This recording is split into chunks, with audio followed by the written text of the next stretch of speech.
ఇక టీచర్లకు అయితే గుడ్ న్యూస్ చెప్పింది ప్రభుత్వం. మనం చాలా మంది చూస్తున్నాం, మన టీచర్లు ఖచ్చితంగా టెట్ పాస్ కావాలి, టెట్ పాస్ కాకపోతే మరి ఉద్యోగం నుంచి రిమూవ్ చేయాలి అని ఆల్రెడీ సుప్రీంకోర్టు తీర్పున్నటువంటి నేపథ్యంలో టీచర్లు చాలా మంది టెన్షన్ పడుతారు. ఎందుకంటే ఇక టెట్ అనేది అన్ని సబ్జెక్టులు కలిసి ఉంటాయి. మామూలుగా ఇప్పుడు టీచర్లు ఎప్పుడో చదువుకొని ఉంటారు. ఇప్పుడు సైన్స్ టీచర్ తీసుకొచ్చి మ్యాథ్స్ ఎగ్జామ్ పెడితే వాళ్ళకి ఇబ్బంది, మ్యాథ్స్ వాళ్ళని తీసుకొచ్చి సోషల్ ఎగ్జామ్ పెడితే ఇబ్బంది. అట్లా అంటే ఈ టెట్ లో ఏమవుతుందంటే అన్ని కలగలిపి ఉంటాయి, ఇంగ్లీషు, సైన్స్, మ్యాథ్స్.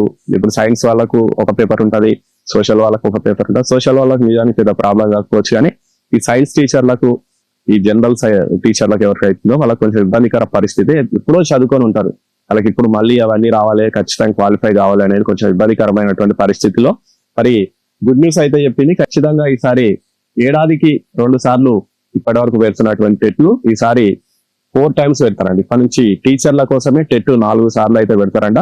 ఎందుకంటే వాళ్ళకి ఇంకొక 2 years ఏమో టైం ఉన్నట్టుంది. ఆ 2 years లోపల వాళ్ళు ఖచ్చితంగా టెట్ పాస్ కావాల్సినటువంటి పరిస్థితుల్లో ఇదైతే టీచర్ల గుడ్ న్యూసే.